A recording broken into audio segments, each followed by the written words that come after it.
Another black man has been murdered in our streets. And I am white as a ghost haunting my own grief, thinking, who am I to feel grief? Thinking, my God, who am I not to?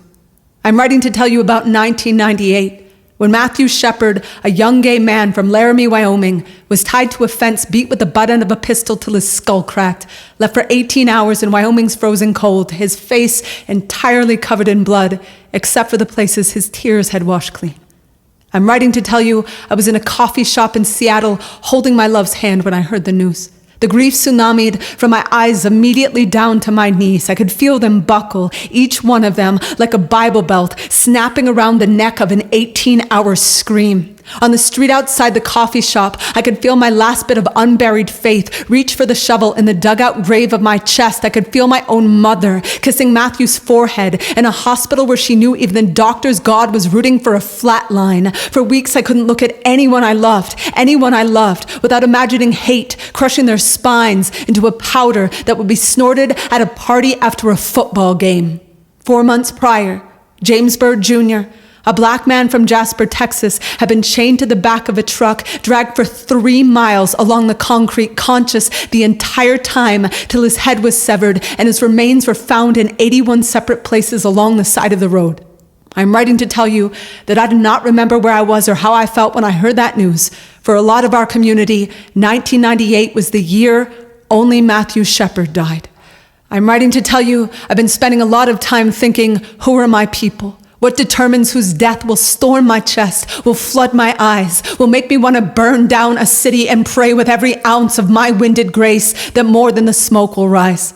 Last year, an older gay man in my neighborhood shot himself in his head in his own bed after his family refused to attend his funeral, refused to collect his belongings. The mattress was hosed off, tossed in the backyard, and his house was foreclosed. I heard a rumor that the house was going to sell for an incredible deal. I immediately imagined flocks of straight people going on and on about how his grave would look fabulous with a granite countertop. I kept picturing the holiday party they would throw in the bargain of his unlivable pain, his life nothing but a stain to them, nothing but something to scrub out of the rug in the new nursery. I'd walked by his house for weeks, imagining an SUV full of soccer cleats running back and forth over his ghost in the driveway. I'd been up all night picturing what I would say to whatever thief would have the audacity to rip up his garden and plant Bermuda grass when I finally said to my friend, you know, I've been writing for 16 years and the word gentrification has never made it into a single one of my poems. Who are my people? Where is my rage when they are stealing brown and black people's homes? Last week, someone posted a comment on my Facebook page that said, you're the kind of bitch it would be a pleasure to hang. And that was tucked in between thousands of other comments equally as fucked, some of them like yours, from people in the queer community who furiously disagreed with a post I wrote about Mike Brown being murdered by a white supremacist system designed to murder the hearts, bodies, and spirits of people of color. Something difficult to stomach in this life is the fact that we might all learn and grow at a pace that will hurt people, but I am writing to tell you I'm furious with my own pace, furious that I could be holding the candlestick of a microphone for this many years and have it burn this far down without shining a hell of a lot more light on the truth of what I know white is. You want to know what white is? White is having somebody tell you you'd be a pleasure to hang, having a whole lot of people agree, and not even thinking to lock your door that night. White is knowing if somebody is going to be hung, you are not the one. White is having all of Eric Garner's air in our lungs tonight. No matter how queer we are, no matter how anything we are, if we are white,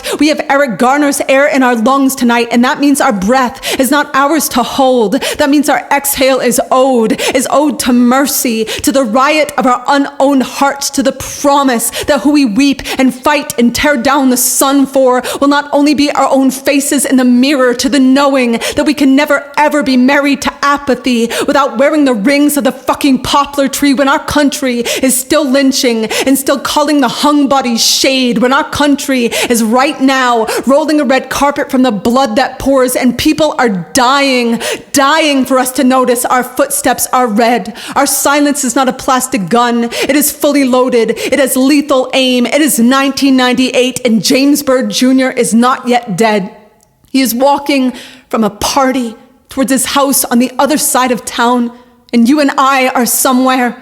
We are somewhere, pouring what we will pour into the cups of our hearts, spilling what we will spill into the screamed, open, earth,